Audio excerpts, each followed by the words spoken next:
আজকের আলোচনার মূল বিষয় কিভাবে আমরা অর্থনৈতিক দিক থেকে ধনী হব এবং টাকা পয়সা বেশি ইনকাম করতে পারবো। হ্যাঁ, এই বিষয়ে আমরা অনেক অলরেডি ভিডিও করেছি।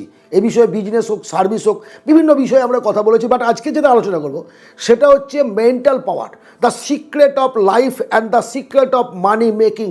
এই যে পদ্ধতিটা, সেই সময়ে আমাদের মেন্টালিটি কেমন হওয়া উচিত, একজন ধনী মানুষ হতে গেলে সেই মেন্টাল পাওয়ারটাকে কেমন রাখা উচিত, সেটাই হচ্ছে আজকের আলোচনার মূল টপিকস।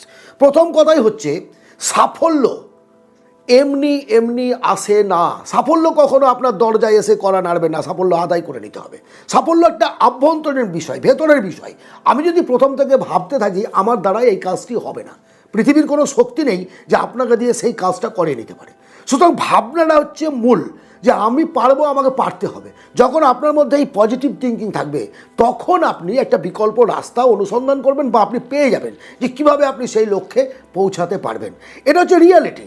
তাহলে প্রথম কথাটাই হচ্ছে আপনার ভেতর থেকে একটা মজবুতি বা ভেতরের একটা সারা অনুভব করা যে আমি অর্থ ইনকাম করতে পারবো, আমি টাকা পয়সা ইনকাম করতে পারবো এবং সেটা সহজ পদ্ধতিতে পারবো। যদি আপনি এই বার্তাটা আন্তরিকভাবে, মানে মুখস্থ করে নয়, আন্তরিকভাবে যদি আপনার মস্তিষ্ককে এটা আপনি পাঠাতে পারেন, এই প্রকৃতি থেকে, বিশ্ব ব্রহ্মাণ্ড থেকে আপনি প্রচুর